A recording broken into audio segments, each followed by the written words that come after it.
Hello, everyone, and welcome to today's InsideLocal webinar. Thank you very much for joining us today. We've got a very interesting, exciting, and information-packed hour for you. Today's topic is local ranking factors explained and explored. And I'm joined by three stalwarts of the local search industry. Let me give them a quick introduction in case you don't know them. Firstly, we have Darren Shaw. Darren is the founder and president of Whitespark, which is based in Edmonton, Canada. They are a sort of local search provider. They also provide some great local search tools, a sort of local search agency. Darren has been working, my notes say, in sort of web-related industries for 19 years. He doesn't look like he's got 19 years on him in this sort of industry. He doesn't look tired from it yet anyway, like the rest of us. Darren leads and kind of curates one of the main local search ranking factor studies, which is published by Myles. He's been doing that for the last couple of years, and so he's a particularly relevant person to have on this webinar, and he's going to be telling us more about the findings of the 2017 study in a bit. He's also a faculty member at Local U, so he's very used to kind of training and educating both business owners as well as SEOs all about local search, and he regularly speaks at conferences such as kind of MozCon Local, as well as at various other conferences in North America. So welcome, Darren. Thank you very much for being with us today. We appreciate you sparing an hour of your time. We also have Andrew Shotland. Andrew is the founder and CEO of the Local SEO Guide. It's based in California. They are a kind of agency, a kind of consultancy sort of hybrid. He has got 15 years experience in and around the kind of local search industry, so a true veteran of the industry. He's a regular contributor to kind of search engine land, as well as various other blogs. He's also the co-creator or co-curator of another very prominent local search ranking factors study, and he's also going to introduce the kind of findings of this study, and then we'll have a debate all around that shortly afterwards. And then we have Mary Bowling, who is the co-founder of Ignited Digital. They are a specialist local search agency, very much focused on helping SMBs improve their visibility online and kind of win new customers. She has a very practical approach to local search and is also a local U faculty member. So again, very used to kind of teaching and educating both SEOs and SMBs all about local search. So welcome, Andrew and Mary. Thank you very much for being with us today. I'm Myles Anderson. I'm the founder and CEO of BrightLocal. Delighted to be hosting this panel today. I'm really looking forward to hearing what the guys talk about. So a little bit of housekeeping for everyone who's listening in. We've switched things up a little bit this time. We're going to do questions on Twitter rather than in the kind of Q&A. And if you want to post your questions, please use the hashtag LRFwebinar. We've got a couple of people working behind the scenes answering questions. We've got Colin Nielsen from Sterling Sky, very kindly helping us again. And we also have Matt Coughlin from BrightLocal, also on hand to answer questions. If you do put any questions in the Q&A module, we also have a couple of people answering there, but do jump over to Twitter. Hopefully we can get a really good kind of conversation, debate, and everyone kind of pitching in over there. Obviously it's being videoed, and there is going to be a full recap available on Friday. So Jamie Pittman, who runs our content team, is sort of avidly kind of taking notes, and there'll be a full recap available on the BrightLocal blog on Friday. So if you're listening in and you think, gosh, this is too much stuff to take down, then don't worry, Jamie's going to recap it all. So please sit back, really engage in the debate, really allow yourself to get kind of carried away on the information the guys are going to share with us today. A quick plug for our next webinar coming up exactly a month today, March the 7th. It is on multi-location businesses, how to optimize local search at scale. We'll give you a link at the end to kind of sign up, but there's the link now. Really hope to see you on that webinar as well. Okay, so I'm going to put this question to Mary first. Mary, what are local search ranking factors? And why is it important for SMBs and SEOs to truly understand them? Well, the goal of local search from Google's point of view has always been, are you guys hearing some weird things going on? Because I kind of am. But the goal of local search has always been to try to model the real world. Google wants to show us what we're asking for online. And the three major aspects of those local search algorithms are relevance, prominence, and proximity. And for relevance, you want to ask yourself, do you sell or do what the searcher is asking for? Are you relevant to this query? For prominence, you want to ask yourself, do you stand out in a good way from other businesses of your type in your area? And for proximity, basically want to ask, are you close enough to the searcher to be considered to be a good answer to that particular query? And these three major aspects of local search have not really changed over time. What really has changed over time is that Google's been continually improving its understanding of the real world, and it's much better able to model it in a more realistic way. So what we're really striving for in local SEO is relevance, prominence, and proximity. And these things that we tend to think about as ranking factors are things like reviews, on-page content and optimization, citations, links, Google My Business listings, and so on. And these are the means to help us achieve that relevance, prominence, and proximity, to kind of show Google that we really do have these things. And we want to pay attention continually to how these factors are being applied to the algorithms so that we can try to satisfy them and get our business to be displayed in the search results. I think one thing that we all have to keep in mind is we have to consider that our rankings are relative to those of our competitors. You might be able to do something in one market and rank number one that will not get you anywhere in another market. And you know, another thing that's changed that a lot of people haven't kept up with is that proximity is now measured as the business's closeness to the searcher's location. And you know, this was a really huge change in local search a couple of years ago. And then we have to remember that Google's trying to answer each individual search or query as best as it possibly can with what it knows about the business and the searcher and how it interprets that query.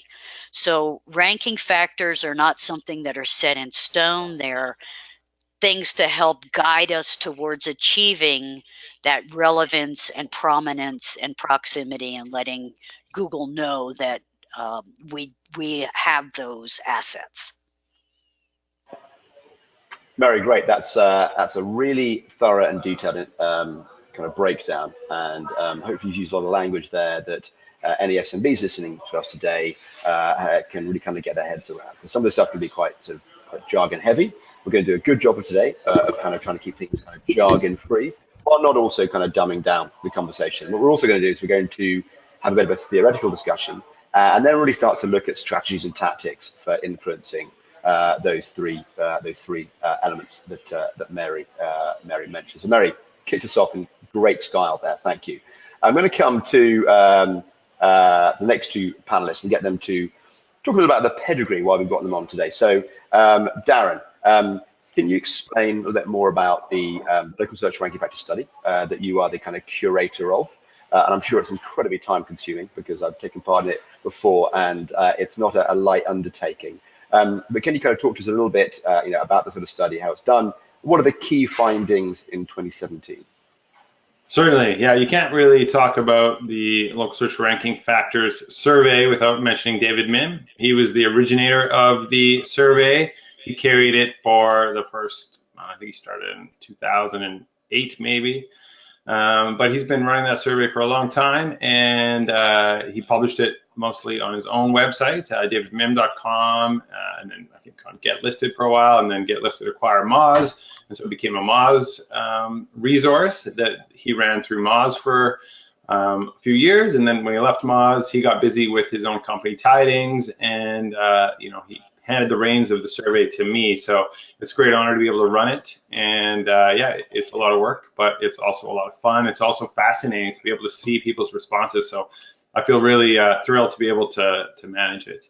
But basically what it does is we survey the sort of 40-ish practitioners in local search that are prominent in this space. They're writing about it, they're tweeting about it. And there's some people on the list that are not maybe too public, but they're also very deep in the trenches. So people that work in the enterprise space, the small business space, lots of agencies.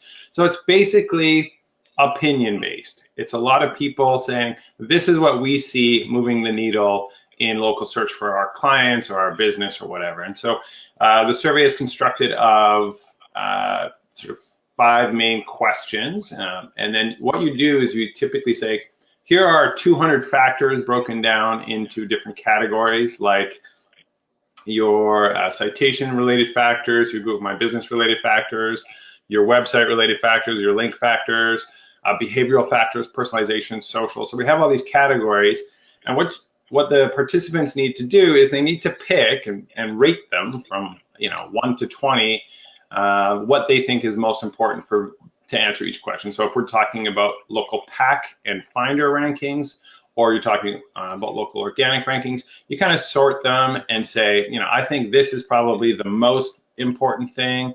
And then we get to number 20, it's like, this is still important, but so out of the 150 on the left-hand side, they drag 20 of them out and say, these are the things that we really see are moving the needle. And so then in aggregate, you take that from 40 participants and you organize it and you say, well, out of those 40 people, they think that these are the factors that are really having an impact. And it's very interesting to see the difference year after year as things change. People used to think that this was the big thing. If you go back enough years, you'll see quantity of citations, for example, being a really valuable and important factor, whereas now that kind of factor is decreasing in importance. So it just kind of gauges the pulse of the industry, gets a sense of what they think is driving rankings, and it gets aggregated and quantified and published on Moz. So yeah, I could talk maybe a little bit about also what's changed over the previous years, how things have sort of increased. So in 2015, we saw 2015 to the 2017 study, we saw a big lift in link-related factors. So SEOs are seeing that links are really driving rankings more so than they had in the past. Same thing with review factors. Reviews have really increased. Hang on a sec. Behavioral signals, a very interesting increase in behavioral signals last time around. So last survey, we really saw people saying, like number of clicks on your listing, number of clicks on driving directions, that kind of stuff. People are theorizing that is driving more rankings than they used to. And then we saw some declines as well. We saw some declines in citation-related factors. We can talk about that, I think, a bit more later. We saw some declines in some of the Google My Business factors. We saw some declines in on-page factors. So it's basically just a shifting of importance. So it doesn't mean that those things are not important anymore. It's just we're seeing more value in links and reviews as strategies versus on-page and citation signals. So those are some of the things. And I think one big thing that happened is that, as Mary touched on in the beginning, the ranking factor of proximity to the searcher has increased as the #1 factor rated by all the people that were participated in the survey. It's now the #1 factor, moved from the #4 position to the #1 position. And then other proximity-related factors totally tanked. So like proximity to the centroid, people are aware now that that's just not important anymore. And proximity to, it used to be a kind of a cluster, that has also dropped in importance. So those are probably the big things that came out of the study this time around.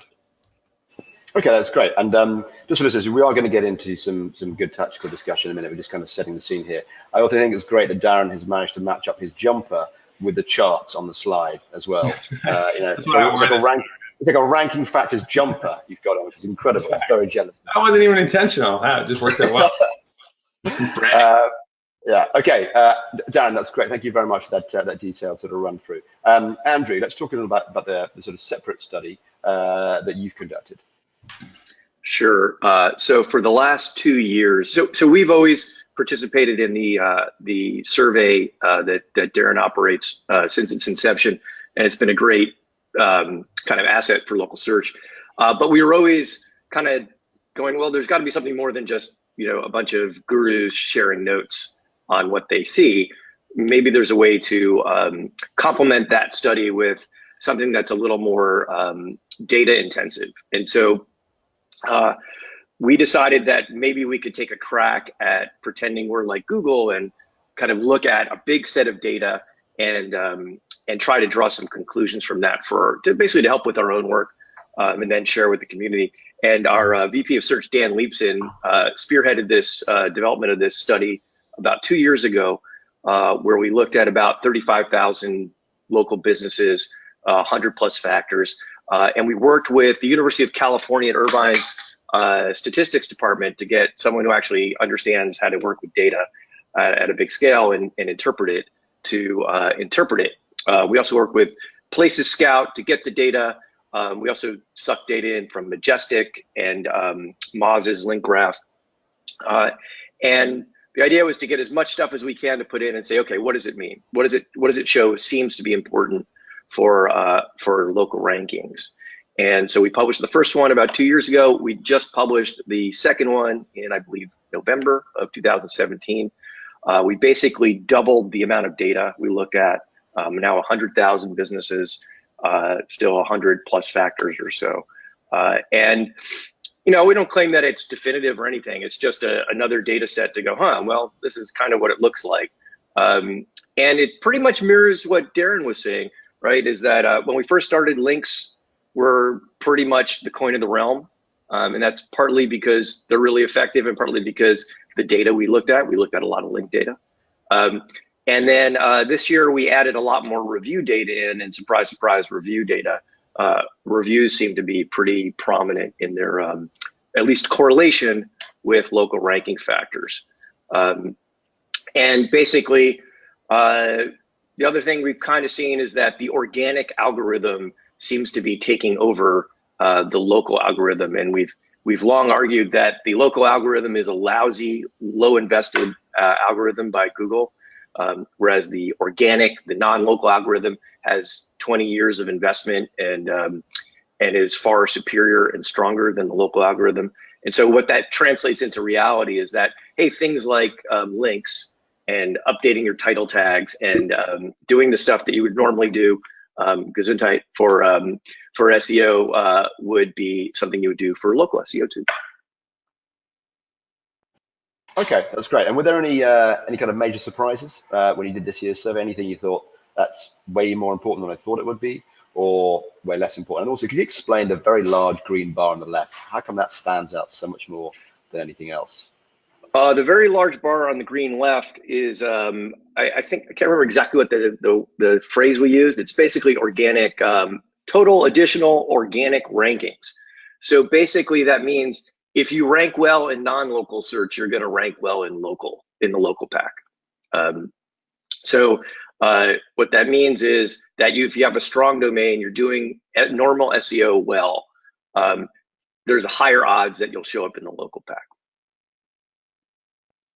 And does that hold true does that hold true in most cases? I mean, if a local business is performing well in organic, it'll do well in maps. Can it do really well in maps, without ranking well in organic?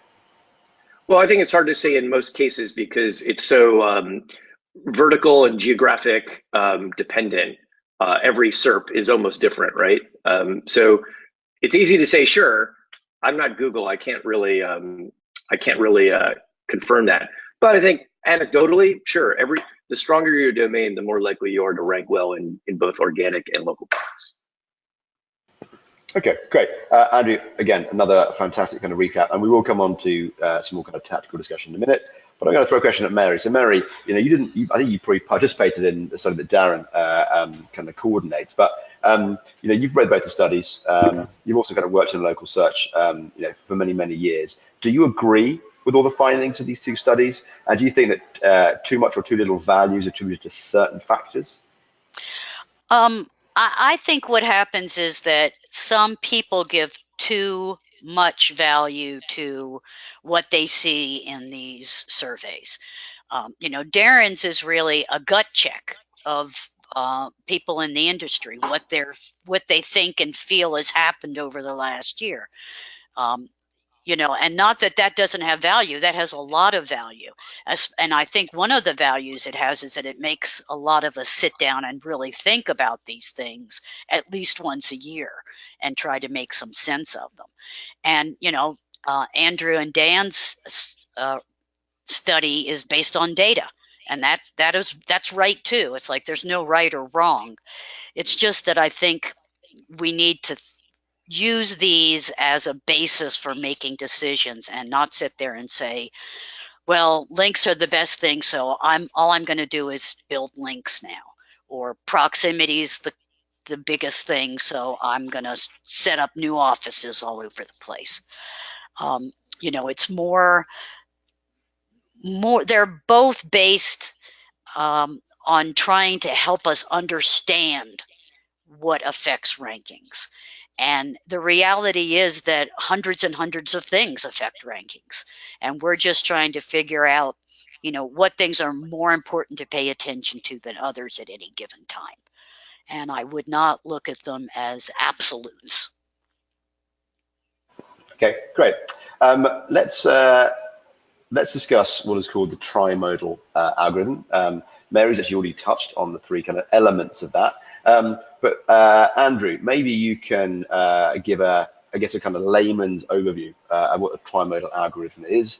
Why is it important? We've also got a couple of other slides I might sort of flick to around some studies that you and Dan have done. So let me know when you want to kind of flick to those. But maybe for everyone out there who's scratching their heads going, Trimodal, what is it? Why is it important? Which bits have the most sort of influence? Can you demystify this for us? Yeah, I demystify it by, like, I don't even know why we would spend a lot of time talking about it here, other than it's kind of a fun thing to discuss on a blog, on a local search blog, right? So what Mary said previously is pretty much the explanation. There's prominence, relevance, and proximity. So proximity, obvious, are you close to me? Relevance, do you serve burritos and I'm looking for burritos? And prominence, are you a great burrito restaurant, right? Do you have reviews that say you're the best burrito, or some other indication of prominence? And just as Mary said, like, there's like 100 different factors, or different factors matter for different queries. These things are always shifting, right? And so we did a quick little survey of some people and said, well, what's most important? And of course, they're all equally as important, right? There's not a significant difference between them in this survey. So I think this is a little bit of kind of SEOs on Twitter hyping themselves and their self-importance about their knowledge of local search. That's how I call the Trimodal algorithm. And so I almost think that people fail to remember that every single search result is query dependent. It depends on the query. And that if somebody asks for the best of something, the best burrito restaurant, they're going to see different results than if they ask for a restaurant near me. So all of these aspects are incredibly important, but I think that the importance probably shifts according to the query. That's exactly right. And I was just going to say that, you know, a great way to look at it is, you know, we certainly see on a regular basis that when you run a search, you're going to find most of the results in the local pack are pretty close to you, you know, within 5-10 miles, sometimes within a much tighter radius. But speaking to the Trimodal algorithm, it doesn't mean that it's the only factor. It's like there might be, you know, 50 coffee shops within that radius, but only 3 of them rank, and that's because there are other factors that are included here. We've got we've got prominence factors and relevancy factors. So those factors are all important. You must have all 3 of them in order to rank. So just the fact that you only see a small radius doesn't mean that it's the only factor. Those other factors are equally important. You have to make sure that you have to be in the radius to have a chance to rank, but you have to have the other factors to really be able to beat the competition in the space. So I guess a takeaway from this is, you know, to do well in local search, you know, for a broad set of search terms, hopefully, you need to have, you know, delivered some sort of strategy or tactics that deliver relevance and prominence, and hopefully, you know, by being in the right area, you've got the kind of proximity to think of. You kind of can't have one without the other 2. They all have a relatively equal contribution. Yeah, we like to say, like, being a proximity is like it's like being local is important to being local, right?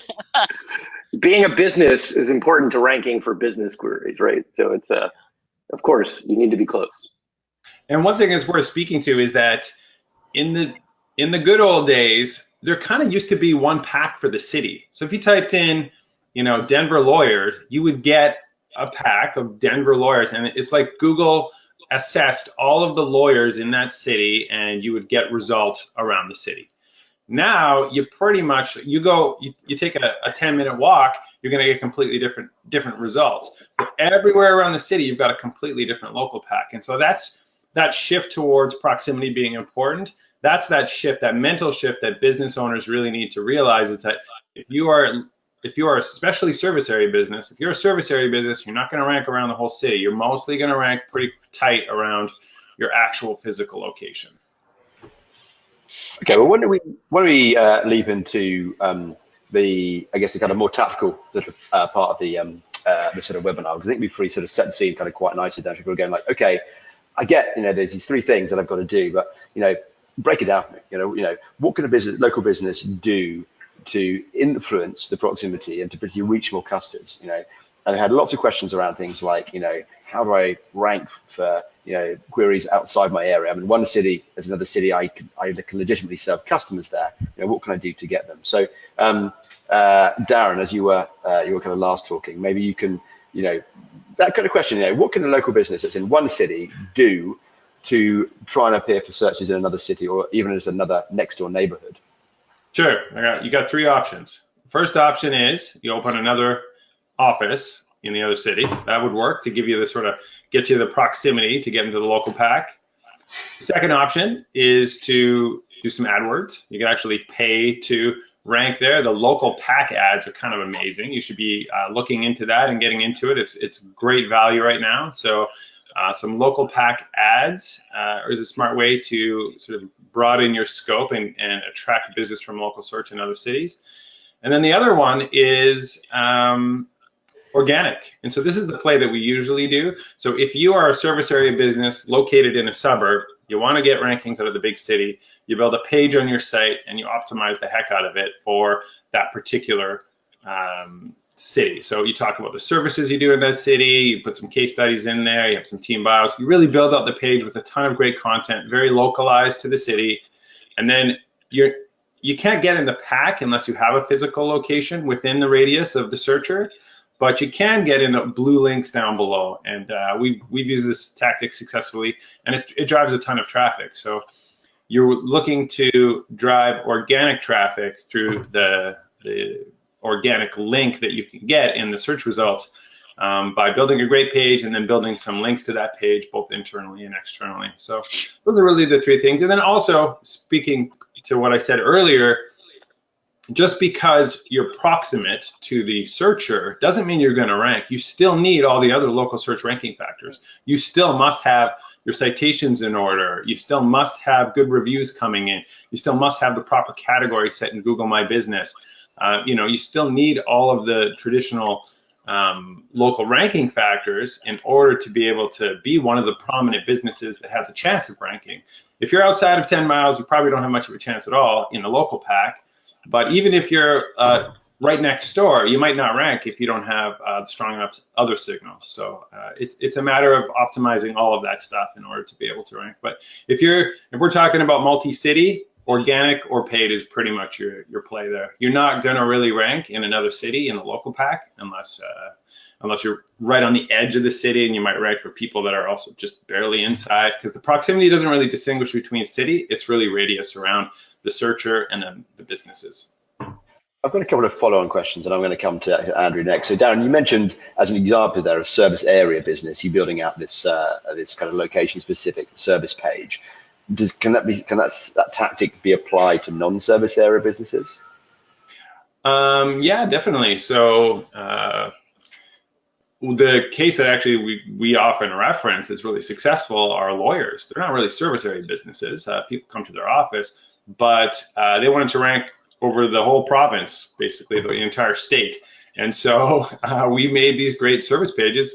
You can't overdo it. You don't want to have like 100 service pages with all this templated content. So we picked like the top 10 to 15 most important markets, the larger cities around the area, and we built out these service pages, and they drive a ton of traffic because in many cases they rank #1 right under the local pack. And so these service pages are really great. We call them city pages, really, not service pages. I'd like to add that if you're going to use this this tactic that you really need to do a good job of it. I can't tell you how many websites I've looked at where, like Darren says, they have 100 pages that are just all garbage. They don't really say anything. They're not going to, even if they rank and somebody lands on them, they're not really going to attract them to call the business or visit them. You really need to put in the work to do this well in order for it to be successful for you. Is there a threshold for when too much is too much? I mean, let's say you've got an ambitious business owner. They've got 5 different services. They want to cover 20 different locations. Suddenly you've got potentially 100 different sort of permutations of kind of the same content and the same sort of solution. Is there a kind of point where you think, actually, just pick 3 or 4 things and aim for those, or actually, is it just kind of go for it? Well, you end up spreading yourself too thin, really. Like you can either build 5 pages really well, or you could build 100 pages pretty poorly. So you don't really have the resources to do it. So yeah, it definitely doesn't scale great. But you don't need to. Pick the cities that matter and the services that matter. And I wouldn't suggest building a page per service and city. I would pick one city and build a page on that where you talk about all the services and just really build out that one page. So if you have 5 services, that's 1 page per city. It's not 5 pages per city. I think it also depends on it depends on your domain strength as well. And are you a multi-location company? Are you a single location company? There's so many factors. We've had a lot of success with doing 100 great pages or 1,000 great pages, right? So it's super dependent on what type of business you are and how aggressive you want to be. Andrew, what are you talking? Darren obviously mentioned the service area businesses. Given the way that service area businesses work, i.e. they come to your location to do the job, does proximity have as much of an influence on those results, given that actually, location doesn't really matter so much because they're going to come to you anyway? Well, I think, as Darren said, like Google's going to use proximity as the kind of first bar, like, are you somewhere close? And then all the other stuff comes into play. So everything he said about tactically how to approach service area businesses, I think is right on the money. The 2 things I'll add that we've kind of seen work, and it came out of the data set that we got from our study, is that if you're on the edge of a city and you get more links with the city in your anchor text that you're not in, you have a better chance of moving into the pack. And if you get more reviews that have words that correlate with that city, same thing. So it's not an impossible task, but it's a lot harder than ranking in the organic results for sure. Right.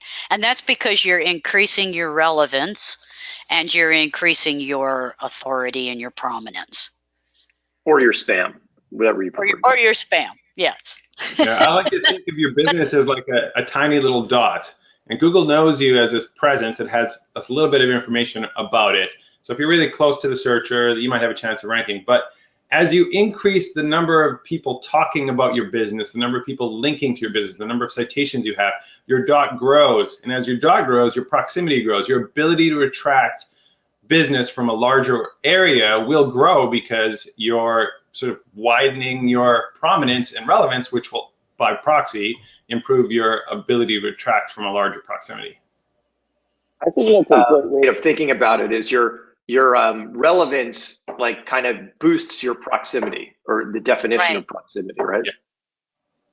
Mary, one of the questions that someone posted in advance was around whether, as a service area business, within Google My Business, you've got the ability to hide or not display your location. So therefore your address, because you don't want people to come into your home or wherever you work. Does that still have an influence on how well you do in search results? Well, can you put up that slide that shows the study of the lawyers? I quite often have clients arguing with me, thinking that I'm Google and I can change the things Google does, but saying, well, it doesn't matter if I'm willing to travel to their place. It doesn't matter. Why does it matter to Google if they're 2 hours away? Well, I don't know why it matters to Google, but it does. And this particular study that was done at, I think, Juris Digital, this was on with a couple of queries for car accident lawyers. Very, very competitive term, done in Houston, very competitive market, very large market. And what they did is they actually used the BrightLocal tool. BrightLocal has a tool that will emulate location for you. And they used the BrightLocal tool and searched for these same car accident terms in all 138 zip codes in and around Houston. And this was the results. Each one of these little pieces of the pie represents a law firm, a personal injury law firm in Houston. And it's kind of hard to see the data here, but the biggest pieces of the pie are only 3 to 5%.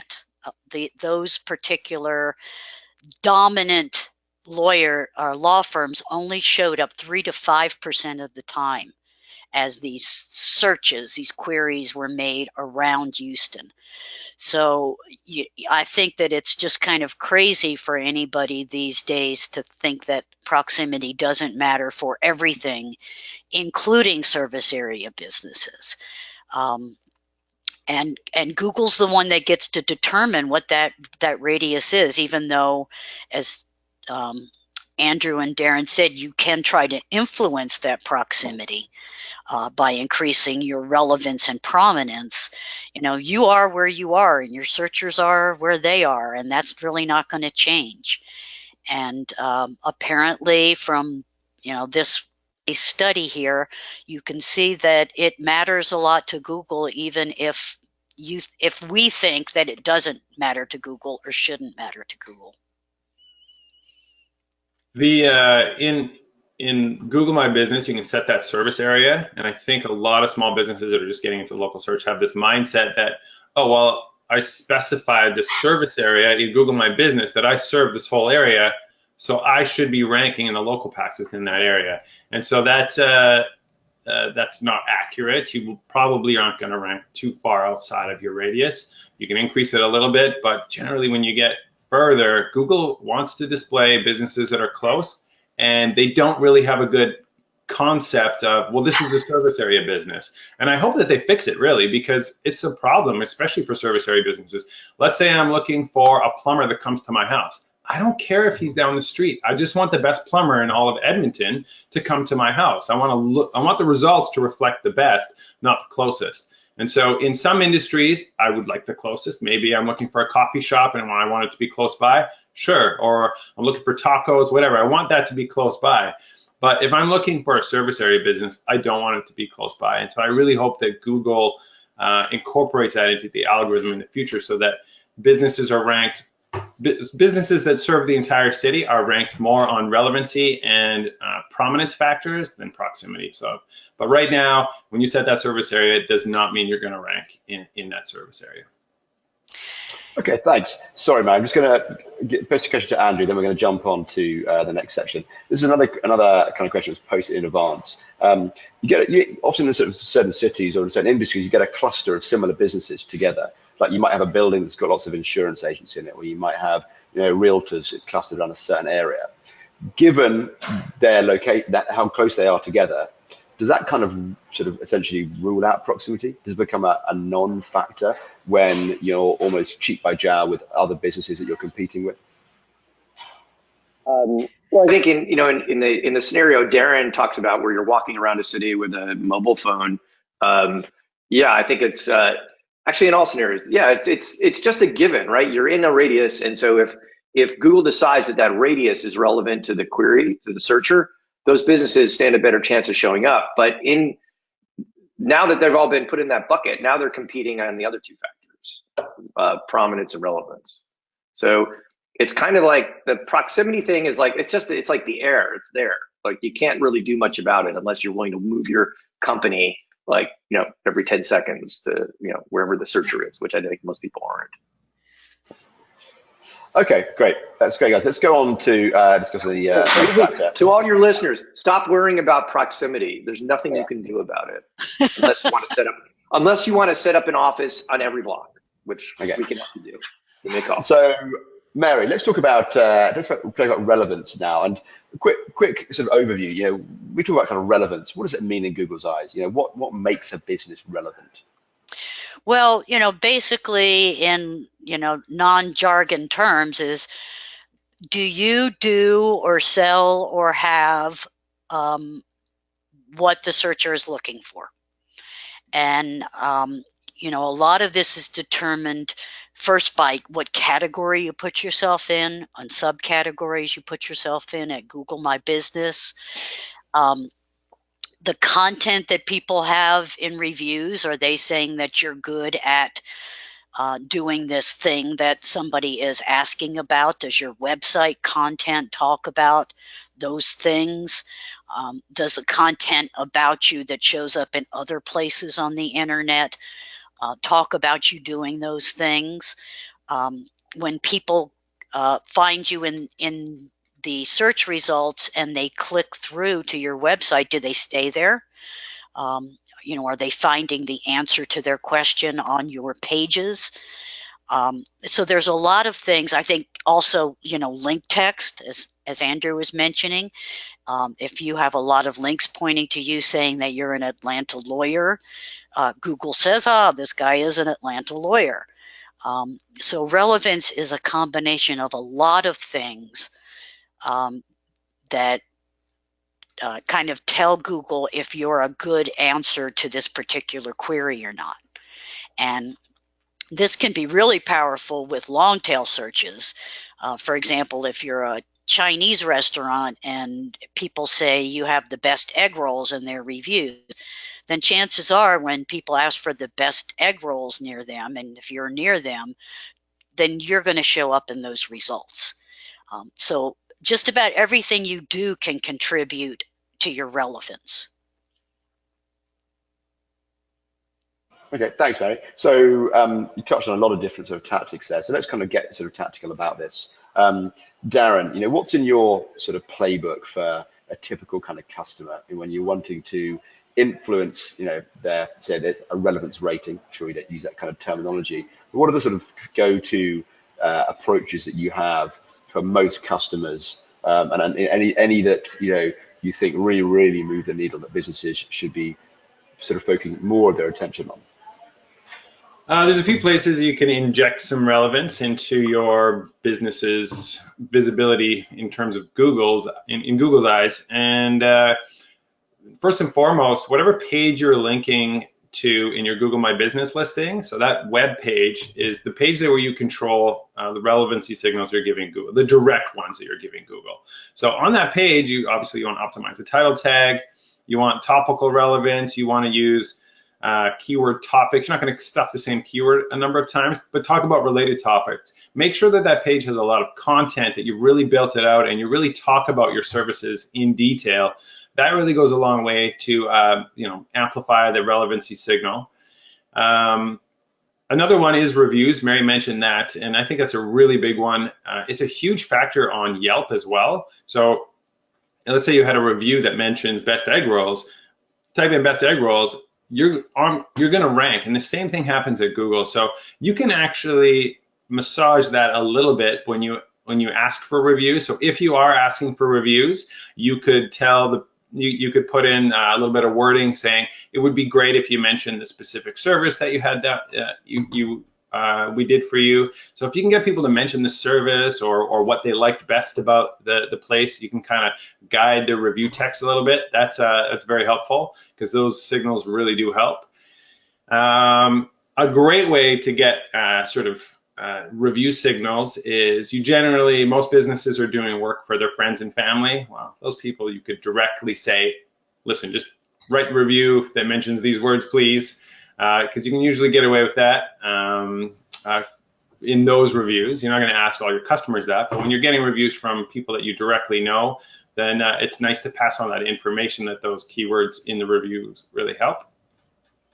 And then also in your citations, if you can get your citation descriptions, it's an opportunity. If you want to rank for a particular service that you don't mention in your standard citation description that you spread around the web, then that's an opportunity to update your citations or build new ones that are mentioning all those keywords. having a really long description and making sure that you cover all of your topics, that's more direct signals where your business is mentioned close to this particular phrase. That's always helpful. Anchor text is awesome. It's hard to manipulate anchor text. It's hard to get someone to link to you with a very specific key phrase, and you certainly don't want to overdo that or it looks spammy and you can get in trouble. But I can tell you that if you do get one or two of them, they can really give you a huge relevancy boost. So those are the ones in my playbook. I don't know if I missed any. Andrew, Mary, do you have any other thoughts? I think one of the other tactics we've used quite successfully over the last couple of years is what SEO gurus will call semantic relevance, and it's basically a fancy word for figuring out what are related keywords that a machine might expect to see on a page that's about a certain topic. So the example I always use is if you can imagine if you're Google and you're crawling 1 trillion web pages and you're looking for a page about Manhattan, there's high odds that a lot of the pages that you find that have the word Manhattan on it will also have the word New York City. And so having New York City is probably a relevancy signal to being about Manhattan.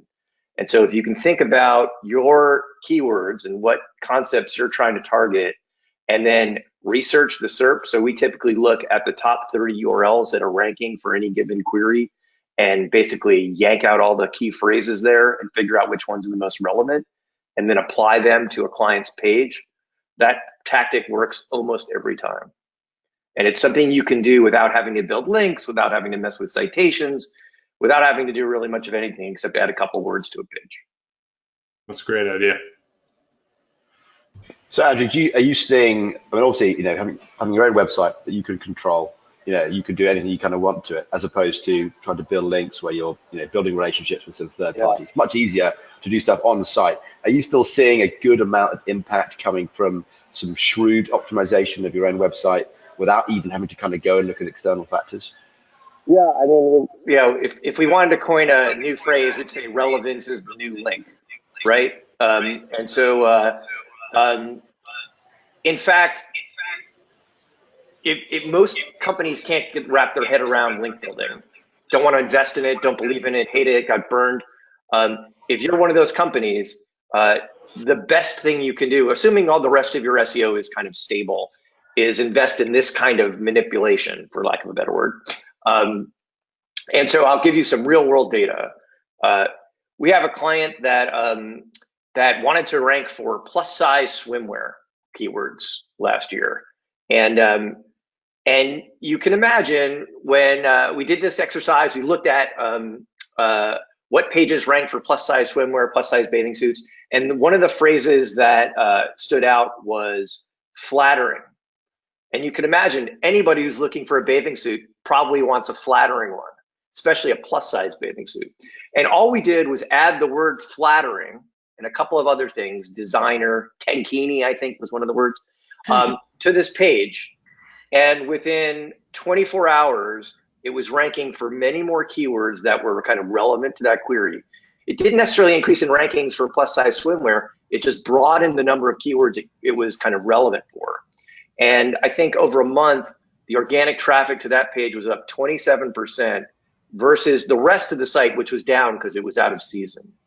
And we've done this over and over again for clients and seen, it's not 100% reliable, but fairly similar results. We've done it on our own website just to goof around and it works. And so I think the way to get out of the I can't get enough links trap is to figure out, well, how do you increase relevance or prominence by getting a lot more reviews, let's say.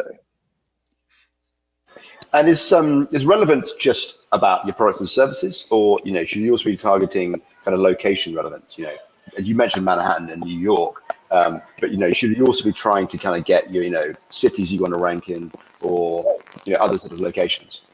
Yeah, in fact, Darren actually inspired this in me, at least a million years ago, when he published about how he got I think it was a lawyer in Canada to rank well by adding, in a city they weren't in, by adding the location of the courthouse to their location page. And I think that just created, so, hey, you might be relevant to this thing because this courthouse is relevant to this city and law or something like that. And I think that's a really good example of how, in a lot of ways, how primitive Google's algorithms can be, are, right? And how just being kind of clever about how you kind of boost the relevance of a page, whether it's city name or category name or flattering, right, can work. Or you mentioned earlier, getting a link from inside the city if you're outside the city can help.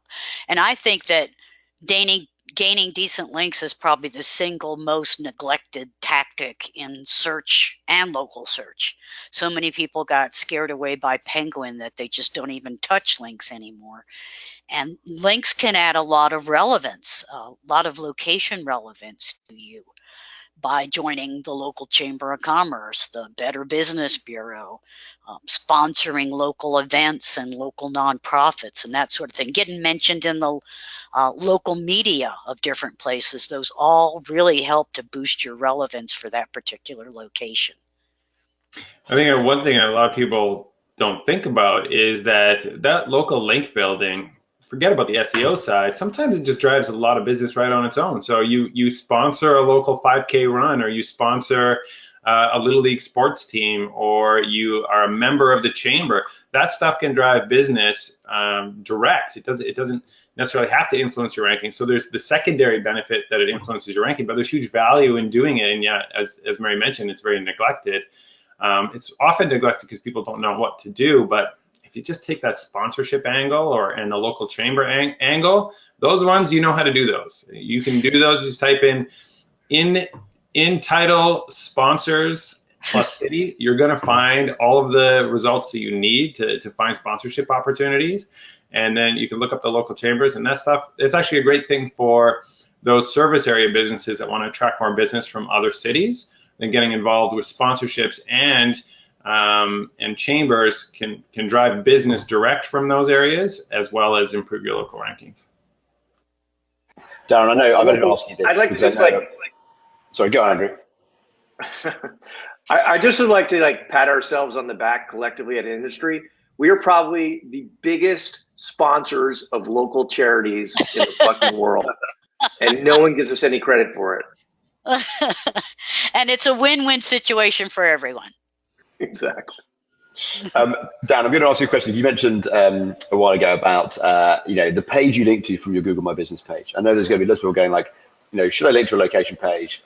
Should I link to my home page? And it's maybe not quite on topic, but what's your answer to what advice do you give to people?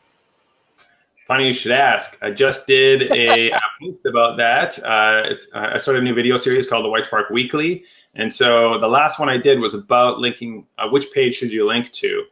So in the video, my recommendation is if you have one location, definitely link it to the home page, because you're trying to amplify both your prominence and your relevancy signals.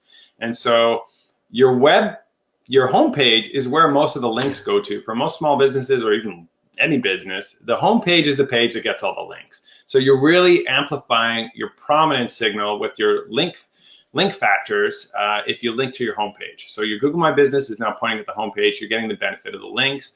Plus, you can make that really relevant for the city and your key phrases. So you can get both out of the homepage if you have one location. You have 2 to 5 locations, you can probably still get away with the homepage. You still get the bonus benefit of the link equity that the homepage has and still make the page relevant for all of the different cities. Once you get beyond 5, like you get into 6+, then it starts getting hard to amplify your relevancy signals on the homepage. You can't really make one page relevant for 50 different cities. And so in that case, you're probably going to shift to more of a local page strategy. And one thing I discovered doing some research is if you go to Google My Business and you update your website URL that Google My Business listing is pointed at, Googlebot will crawl your page almost instantly. So as soon as you do it, if you have the server logs and you're watching the server logs, you'll see Googlebot will visit that exact page like almost 10 seconds after you click save. So Googlebot will recrawl that page and sort of re-index all of your relevancy signals and see, okay, do you have something new to say? Joel Headley pointed out the obvious thing that I didn't think of, which is, well, Googlebot wants to make sure that whatever you put in there doesn't 404, because they don't want to be sending people to incorrect pages. But I don't know, the SEO in me likes to believe that maybe Google's also... I call bullshit on that one. But maybe Google's also it's like, okay, well, you've updated this. Let's now re-index your relevancy signals on that particular page. So it just tells me how important that page is. And so my recommendation is 1 through 5, homepage, 5+, probably switch to location pages at that point. So since we're talking about ranking factors, have you noticed changes in rankings by changing that URL that you're pointing to? You know, I haven't tested it, so okay. It's a great idea, and I'm like, oh, I should test this, but I haven't done it yet. I can speak to this. We did pretty extensive testing on this about 2 years ago, 2 or 3 years ago. So absolutely it does change rankings. In the case, actually, Darren, in the case of a single location site, you actually, depending on the site, you actually may not want to link to the homepage if it's not as relevant to the location or the service as a deeper page. So we've tested that, but it's totally case dependent. But then wouldn't you want to just make your homepage more relevant? Because you can certainly do that. You can add more location signals to the homepage, right? 100%. But it's like it's not. I guess it's not like a catch-all and applies to all. It's case dependent. So you might have a service page that has a lot of backlinks that is more relevant than the homepage per se, right? So we've just seen situations like that where we switched it from the homepage to the service page and they boosted the rankings. Also, this is the best tactic. If you have a local business where people are just going to call from GMB and not click on your website, you can actually link to a stronger domain than yours and boost your rankings. And we've done that over and over again, and it totally works. That's pretty spammy though, isn't it? Like, what are you going to do? Link to your Yelp listing? Is that what you're thinking? Hey, it was an accident. I just typed it went in there. I don't know what happened, but it works. And it shows how spammy GMB is.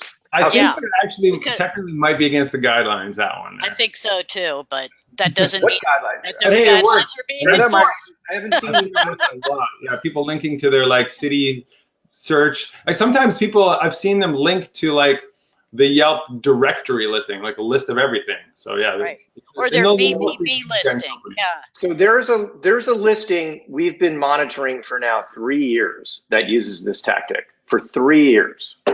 And anybody could see it, but it works. And they're number one. They've been number one for 3 years. Yeah, well, Joy Hawkins is going to get them. They'll right. Get out of it. Only so many hours in the day, even in Canada. Okay, guys, getting close to time, but let's talk about the third piece, which is kind of prominence. Mary, what is prominence?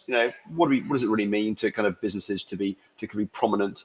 And then obviously let's talk about tactics. But what is prominence? And just break it down for us. Well, like everything else in Google's algorithms, especially the local algorithms, quality keeps becoming more and more important. And there was a time a few years ago when a guy obtained prominence by having a ton of bad reviews. And so Google had to step in and do something about that little piece of the algorithm. But Google wants to show the best businesses that answer a query rather than just any old businesses. And prominence is one way that they try to measure that. And some of the proxies that they use for that are reviews. If a lot of people are reviewing you and saying good things about you, then that probably gives you some prominence points. If you're being talked about on social media, if you're being talked about in your own local newspapers or on the sites of radio stations or TVs, if they find you in directories about your town, all those things contribute to prominence. Let me see what else I might have here. If people are searching for you by brand name, that shows that you're kind of prominent in your area. You're well known. People are searching for you. if your reviews are from people that are actually in your area and not in India or the Philippines, I have to hope that adds to your location prominence or your local prominence. The authority of reviewers. If your restaurant is reviewed in the local newspaper by the restaurant reviewer, that's probably worth more than me reviewing your restaurant. And then, of course, some of the things that contribute to relevance also contribute to prominence, like if people are clicking through to your website, if you're converting people, if people are asking for directions to your business, that sort of thing. Darren, given this kind of a bit about, it's about you, your brand, your sort of, it's your presence online, really, how much stuff is there out about you and how current and authoritative is that? Do big brands have an advantage over small local businesses? That's a better question for Andrew, since he does so much client work with the big brands. I don't see it. I don't see that they get huge benefit. I feel like in the local or in the organic results, certainly, I think you'll see the big brands showing up. But I'm going to pass that one to Andrew. I want to hear what Andrew has to say about that question. So first of all, to be clear, we work with big and small companies, but we do a lot of work with multi-location brands. And I'd say anecdotally, they have an advantage for probably a couple of reasons. One is if you have multiple locations, let's say 1,000 location company, you have your citations all set up correctly. You now have thousands of low quality links going to thousands of pages, but that's still a lot more than your average SMB has. You also probably have a lot more people querying your brand in Google and clicking on results, which, as Mary implied, might be a factor. So you have all these inherent advantages that a smaller business may not have, but it's not the be all and end all. But we just see, for the most part, if you have a brand that someone's heard of and a large set of locations, your SEO is a lot more about fixing up internal stuff and optimizing internal stuff than it is going out and competing head to head with reviews and links and things like that. And I'd like to add that if you're a small business, there are some things you can do that big businesses can't do. For example, ideally, a big company with 1,000 locations should have local links going to each one of those location pages, local specific links. That's really hard for a big company to do. Whereas if you are a small business, you live in your community, you work in your community, you're already networking, you're already doing things to build up your community karma, and you can really surge ahead of a particular location that you're trying to compete with just by doing things a little bit better than that one location page is doing. One of the best examples of this that I always kind of point to is Starbucks. Starbucks hardly ever ranks in the local pack. Wherever I search, like there are Starbucks all over the place, but when I run a search in the local results, I never really see Starbucks in there. And so you would think, as pretty much the most prominent coffee brand in the world, that they would destroy it in the local pack rankings. But it seems to me that Google favors these local boutique roasteries that are really prominent within the city. So I think to Mary's point is that these particular local coffee roasters tend to rise in prominence and relevancy specifically within the city. And I think that the local algorithm has gotten smart about that and is picking that up. On a tactical level, Darren, how much can citations add a decent amount to your prominence? Exactly 20%. That's right. I don't know. I think that it adds something. You get some links out of it, you get some mentions out of it. That certainly contributes to your prominence. It's a easy table stakes tactic that anyone can execute on. So it's just like it's a no-brainer. Get your citations sorted out, get them in order. They are not the factor that is going to move the needle. So we see a lot of businesses in our White Spark citation building service. we max out. So eventually, like, people are ordering citations, we're like, we can't build any more for you. There are no more websites to build you citations on. And so, you know, we kind of stop when we reach a certain threshold, because you're going to get diminishing returns from that. And so citations certainly contribute to it. You want to have them. You want to have, you know, basically on par with your competitors. So, you know, once you get into like 50, 80, 100 citations, you're pretty much done. Building more is not going to help that much. So then you got to start working on other tactics, such as the links, the reviews, the behavioral factors, that kind of stuff. Getting people to Google your brand. I always think about how brands should like put up a billboard. It's like, you know, rather than putting their URL on the billboard, they should be like, Google us, and just to get like more of those behavioral signals where people are like searching for the specific brand. Just to jump on the citations thing, we did a study on this about 2 or 3 years ago, and it still holds up with our work. What we typically see is if your citations are screwed up or you don't have any, fixing them or adding them can help you be more eligible to rank in the pack. But if you already rank in the pack, fixing your citations does zero.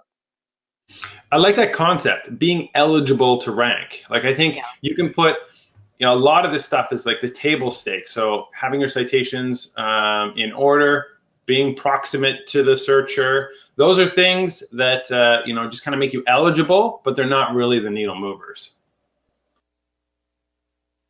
Also, citations can really help with your relevance too, especially if you can get them from industry sites. If you're an electrician, if you've got a citation from the state, county, city, building departments that you have a license to operate in those places, that you belong to industry groups, those can really make you relevant for those types of things. Even for brands, if you have a link, let's say you sell jacuzzi hot tubs and you have a link from the jacuzzi website, that makes you more relevant for those jacuzzi type searches. Okay, great guys. We've run over time. Final question, a bit of crystal ball gazing. Let's start, let's go, you know, Andrew, Mary, Darren, as you're in that order on my screen. Over the next 12 months or 3 to 5 years, what do you think is going to change? You know, where do you see change coming in terms of the algorithm?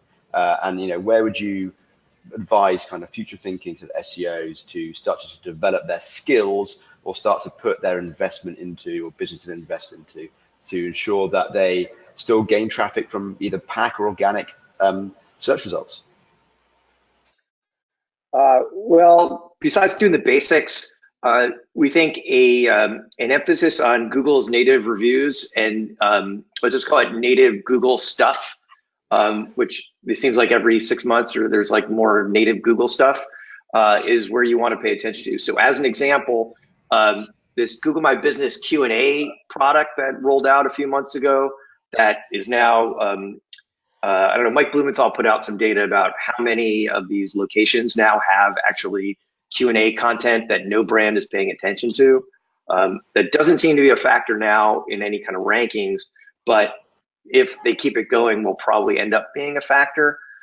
Those are the kind of things that that we're starting to pay attention to for our clients. And certainly trying to figure out how to use these native Google My Business things like store within a store to expand your footprint. Those are the things that we think are going to be the kind of game changers for the next 12 months to 18 months. 3 to 5 years, I could care less what's happening in 3 to 5 years. It's way too far ahead. Mary? Chip in the brain. That's what's happening. Chip in the brain. So Google, you know, pretty much neglected and did bad things to local search for a while there, and they just seem to have turned it around in the past year or so, where they're actually starting to pay more attention to local search in a way that's meaningful, and not just meaningful to them, that's meaningful to small businesses and marketers. And I agree with Andrew that right now we should all be keeping an eye on all these new features, these new opportunities that Google is presenting to us. and figuring out which types of things are going to work best for which types of businesses and how we can take advantage of those things. And I think that, you know, if you better be paying attention to your mobile website. I have a couple of clients that we really don't pay any attention to their desktop website at all. It's just mobile. And depending on the amount of traffic you're getting from mobile users, that might be what you should be paying attention to as well.